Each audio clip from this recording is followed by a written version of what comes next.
बिस्मिल्लाहिर्रहमानिर्रहीम। अल्लाह के नाम से शुरू जो बड़ा ही मेहरबान नहायत रहम करने वाला है।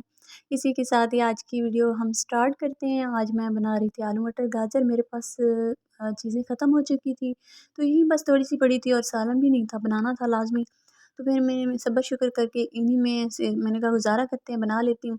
तो मेरा वीडियो बनाने का कोई इरादा नहीं था। फिर मैंने कहा चलें आप लोगों से भी शेयर कर लेती हूँ, इसमें कोई इंसल्ट वाली बात नहीं है, क्योंकि सबके एक जैसे हाल नहीं होते। कभी चीज़ें वगैरह कम पड़ जाती हैं और हमें तो अल्लाह पाक का शुक्र अदा करना चाहिए। बहुत सारे लोग ऐसे होते हैं बेचारे भूखे रह जाते हैं, भूख से सो जाते हैं। तो अल्हम्दुलिल्लाह पढ़ के जो भी घर में हो बना लिया करें। इसके साथ ही फिर मैंने प्याज को हल्का सा फ्राई कर लिया था। फिर फ्राई करने के बाद उसमें मैंने आलू और टमाटर और एक हरी मिर्च ऐड कर ली थी। इसके बाद मैंने स्पाइसेस भी ऐड कर लिए। उसमें उसको अच्छे से फ्राई किया, पानी वगैरह ऐड नहीं किया था, ढक्कन बंद कर दिया था, सॉफ्ट हो गए थे जब। फिर मैंने उसमें गाजर और मटर ऐड करने थे, ठीक है ना। ये काफ़ी हद तक सॉफ्ट हो चुके थे, गल चुके थे, क्योंकि आलू थोड़ा इशू करते हैं ना गलने में, इस वजह से मैंने इसको पहले ही गला लिया था। फिर मैंने गाजर और मटर और एक सब्ज़ मिर्च मैंने ऐड कर दी थी, क्योंकि दो मेरे पास थी, एक मैंने काट के ऐड की थी, एक मैंने ऐसे साबित ऐड कर दी थी, मुझे अच्छी लगती है।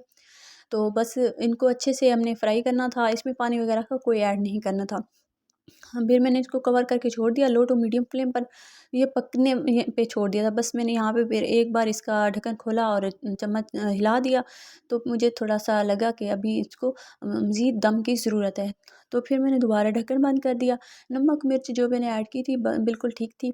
इसमें कुछ भी ज़्यादा अच्छा नहीं लगता, ये हल्का-हल्का इसमें स्पाइसेस अच्छे लगते हैं। तो फिर यहाँ पे हमारा मज़ेदार सा सालन बनकर तैयार हो चुका है माशाल्लाह से। मेरे पास सब्ज़ धनिया भी नहीं थी, तो इस वजह से मैंने नहीं ऐड की वो बहुत अच्छी लगती है ना मौसम के हिसाब से।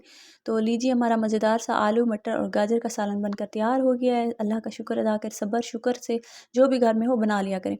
तो यहाँ तक अगर आपको मेरी वीडियो अच्छी लगी हो, लाइक ज़रूर कर दीजिएगा। लाइक से ये होता है कि सपोर्ट मिलती है आप लोगों की। इसी के साथ ही फिर मुझे दीजिए इजाज़त। दुआओं में याद रखिएगा, अपना बहुत सारा ख्याल रखिएगा। मिलते हैं तब तक के लिए नेक्स्ट वीडियो में। तब तक के लिए अल्लाह हाफ़िज़।